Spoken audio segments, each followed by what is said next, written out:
All right, guys, welcome back. It sounds like the rooms went pretty well, so I'm glad you guys have some good discussion. So now let's open up the floor for some questions. So we have our first question. It's 90% of the road accidents are caused that happen are due to human error. So what is the autonomous vehicle car manufacturer's responsibility in this case? Especially if it's a human error that causes the autonomous vehicle to crash?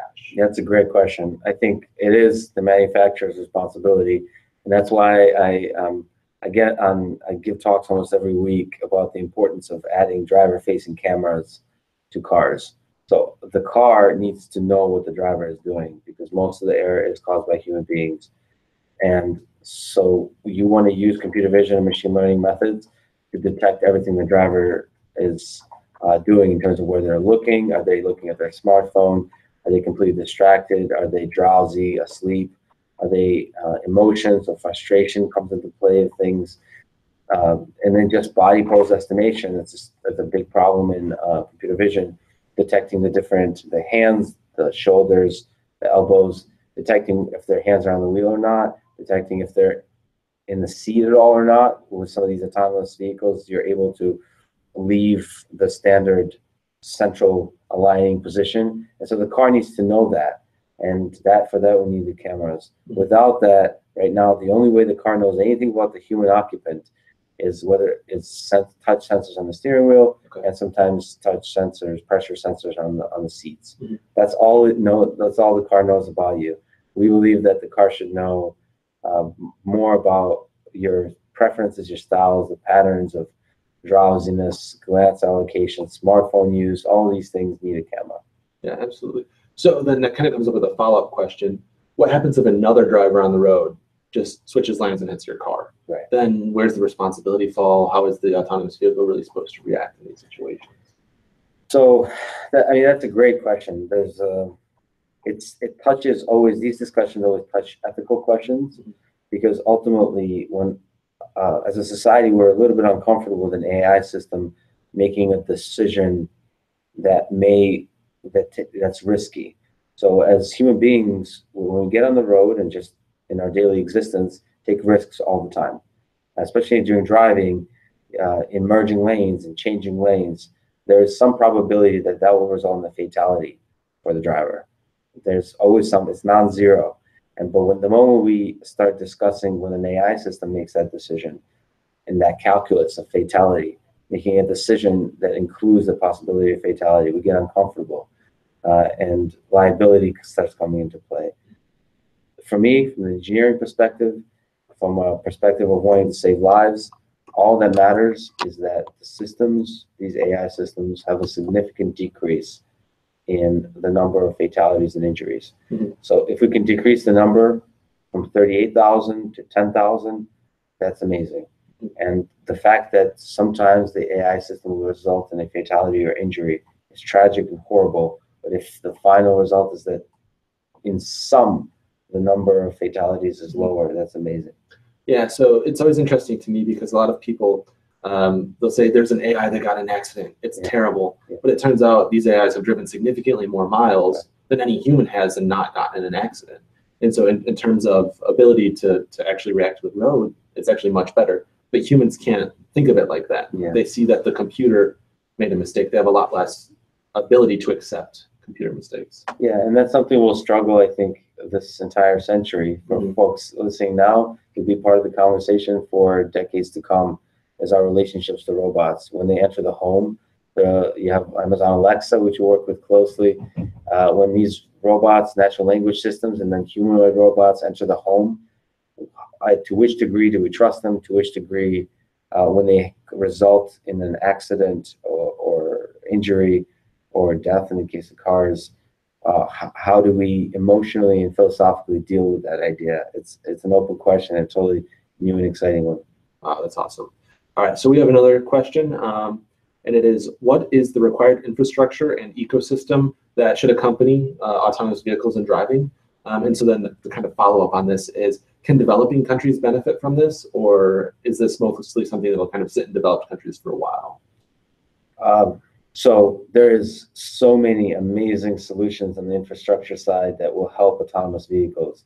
The big challenge, so connected vehicles, ability for vehicles to communicate with the infrastructure would help make the autonomous driving task so much easier, will result in so many saved lives. But the problem is there's bureaucracies involved. There's a lot of red tape. The thing is, if you think of the traffic light, our current traffic lights in America and the developing countries and everywhere in the world are really dumb from the perspective of AI. They have very little artificial intelligence inside them, and that's just unacceptable. The ability for traffic lights to make intelligent decisions that help people is incredible, but it requires bureaucracy, it requires a lot of investment in infrastructure. So I tend to sort of focus on the systems of how to build these AI systems, because policy, this is the thing with cars, is because government is so deeply involved, and as they should be, because human life is at stake, a lot of the decisions you make with infrastructure investment and vehicle requirements in terms of AI have to go through a long process of getting permissions, of getting everybody on board. And as a society, we're still struggling with the role of AI, and so that all comes into play in the infrastructure, while being an awesome way to solve the self-driving car problem, seems like a 10, 20, 30 year out kind of progress, as opposed to what we want is impact today. Absolutely. So kind of a nice follow-up for that. So a lot of us actually have long commutes to work, especially in Boston. I know other cities around the world. A lot of the students will have a long commute to their work as well. Can you see artificial intelligence improving this in the next 100 years? Yes, absolutely. The commute to work, the traffic. There's two things where AI can have a giant role in helping driving: is traffic and highway travel, long distance highway travel.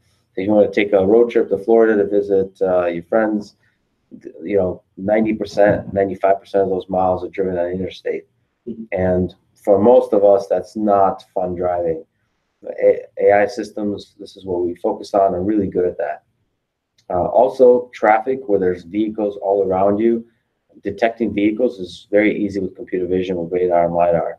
So traffic situation of just the car taking control, saying sit back and listen to some good music, some Led Zeppelin or whatever you're into, that's technologically available. And I think in the next few years, more and more AI will make your morning commute much easier. Okay, that's awesome. I'm looking forward to that day. All right, so this is a good question. So let's say someone has an emergency. Is there a way that they can override their AI system, or is that something that we should have programmed in so they can quickly get to a hospital or somewhere? Or should the AI balance that out and make it a safer trip for them, because their chance of living might be higher if they drive safe? Those types of things. How do we think about this ethically, and what is the current kind of thought process in that right now? So the current thought process is AI only helps in a completely secondary way to help in various aspects of your life. In driving, it's an assistive technology. It kind of monitors what your performance on the driving task, and just suggests improvements. They're either warnings or they're suggestions about how it can control the vehicle. Human always overrides. So if you're in an emergency situation, you need to get somewhere, human being always overrides the control of the vehicle. It's very unlikely that in the foreseeable future, a human being will not be allowed to override. And the other approach from a technical perspective of how we build AI systems that control vehicles is that they're always, in a very boring and sometimes frustrating way, cautious and safe.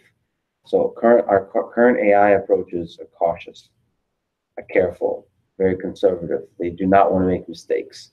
Us human beings are always in a hurry. We're always late. We always want something now, and everything is frustrating to us. So for now, AI is the calm voice that kind of takes care of the boring bits, and then the human beings are the ones that take control when they're just annoyed with traffic and they want to go in the opposite lane to pass the vehicles in front of them. Absolutely. So for now, humans always come first and always take control. So what impact can you see for this in the trucking industry, in the longer hauls for these trucks? What do we see with that? Like, what will happen? What will be the process? So this is probably on the technological side in terms of supply chain. I think would be the biggest near-term impact is the trucking, automating the transport on interstate highways, transport of goods, because the control, the lateral and longitudinal control of the vehicle on the interstate is much easier than in urban sort of last mile delivery. So the long distance travel is much easier. And then there's also the ability for multiple vehicles to follow each other on the highway, to form these long lines of vehicle where perhaps the first vehicle is controlled by a human, but all the ones after it are controlled autonomously. That's another possibility. So I think in the next, like almost a train of, yes, okay, exactly, but an autonomously assembled one, and that's much more responsive to the place where those goods need to be delivered and so on. So a train is very fixed to railroad tracks. With our highway system in the United States, at least, that you can think of how you can optimize the delivery of goods in a much more flexible way when those trains self-assemble in arbitrary ways. Absolutely. So one thing that I can see with this is that you'll have a trucker almost as a port person, and he'll actually take the truck through the city. He'll get it to the highway. He might get out, and then the truck will find one of these almost highway groupings. Yes. And then at the other end, it'll pull over, and then maybe a trucker will get back in and drive it through the city again. Absolutely. Is that kind of the thought process on this? That's the thought process. And technologically speaking, we're the closest to that. And I think the technology is already there. Okay. The next challenge is policy and our public acceptance of the idea of a unmanned truck, a truck without a human driver, sharing the highway with human drivers. Absolutely. Hey, so I think we're going to wrap this up now. So it's a real pleasure, Lex, and we look forward to learning the new things that you're doing and to hearing more about you in the future. Great. Yes. Thanks so much. Thanks, Tom.